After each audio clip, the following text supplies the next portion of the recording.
वायुमंडल और उसकी संगठन और संरचना के बारे में आपको बता दूंगा। ठीक है, वायुमंडल क्या आपको क्लियर हो गया? विभिन्न गैसों का अस्थायी व अस्थायी गैसों का सम्मिश्रण जो गुरुत्वाकर्षण बल के कारण पृथ्वी से संबद्ध है।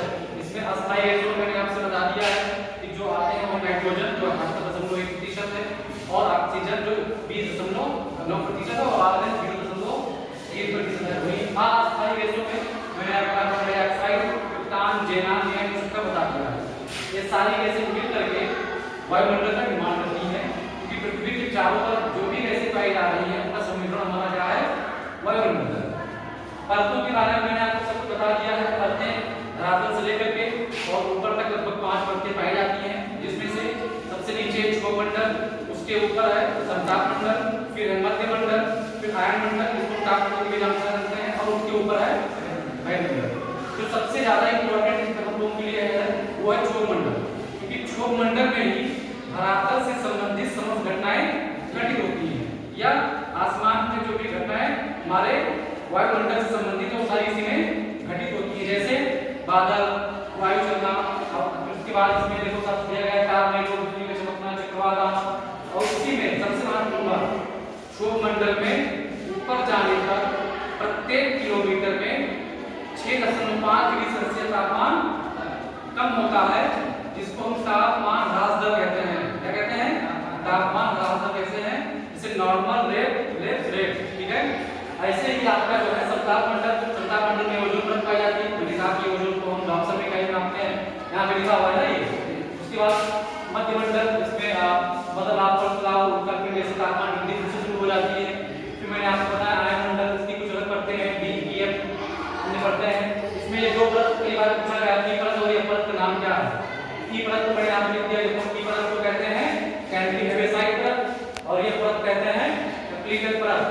तो ये सारे जो है परतें हैं, संरचना है पृथ्वी के ऊपर, धरातल के ऊपर। दूसरी चीज बेटा देखो, ये जो मध्यमंडल है, इस मध्यमंडल में बदलाव बदलाव पाया जाता है। समतापमंडल की खास बात क्या है? ये मौसम रहित होता है, और सबसे बड़ी बात कि वायुयान उड़ाने का जो है सबसे महत्वपूर्ण और अस्थायी जगह है। ठीक है, तो और उसके बाद आयनमंडल में तो ध्रुव ज्योति है, आपने जो सर ध्रुव ज्योति क्या होता है? तो आयनमंडल में उत्तर में अरोरा बोरियोलिस और दक्षिण में अरोरा ऑस्ट्रेलिस नामक दो ध्रुव पाई जाती हैं, जो ध्रुवों पर देखने को मिलती है। ठीक है बेटा, तो आप सबको मैंने बता दिया। और हाँ, मैंने इनका नाम भी बता दिया। क्षोभमंडल को ट्रोपोस्फियर कहते हैं, समतापमंडल को स्ट्रेटोस्फियर कहते हैं, मध्यमंडल को मेसोस्फियर कहते हैं।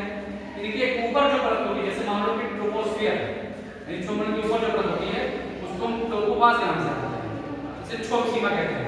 ऐसे ही मध्यमंडल में, समतापमंडल में सब में पाया जाता है। ठीक है, तो ये आपका था वायुमंडल के संगठन एवं संरचना, इसको मैंने आपको बता दिया है। ध्यान रहे, इसमें एक और परत होती है रासायनिक संगठन के अनुसार। रासायनिक संगठन के अनुसार वायुमंडल कितनी परतें हैं? सिर्फ 2 परतें, कौन सी? सममंडल और विषममंडल। तो आज की जो आपकी क्लास है वो इस पे जो है समाप्त होती है। अगर आप सबका कोई क्वेश्चन आप पूछ सकते हैं।